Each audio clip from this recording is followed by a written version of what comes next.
So ఇవన్నీ reasons వల్ల నేను గేమ్ చేంజర్ పక్కా రావడం అవ్వబోతుంది అనుకున్నా. కానీ నిన్న ట్రైలర్ చూసాకండి కొంచెం ఆ పాజిటివ్ ఫీలింగ్ ఎక్కడ వచ్చింది. అది ఎందుకు అంటే ట్రైలర్ ఫ్రాంక్లీ నాకు ట్రైలర్ నచ్చిందండి.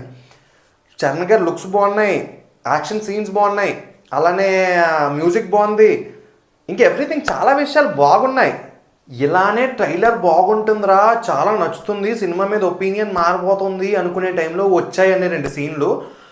అదే మన వెన్నెల కిషోర్ గారిది అండ్ సునీల్ గారిది. అమ్మా మళ్ళా అవే సీన్లా, మళ్ళీ అవే పనికిమాలిన కామెడీలా. లిటరల్లీ నాకు కొన్ని సీన్లు లేకపోతే మాత్రం నాకు ట్రైలర్ చాలా నచ్చేది. నేను ఇప్పుడు కూడా ఈ వీడియో టూ మచ్ పాజిటివ్గా చెప్పేటోను అనమాట.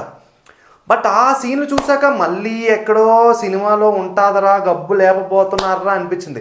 బట్ ఓవరాల్గా ట్రైలర్ చూసాక నా ఫీలింగ్ అయితే మాత్రం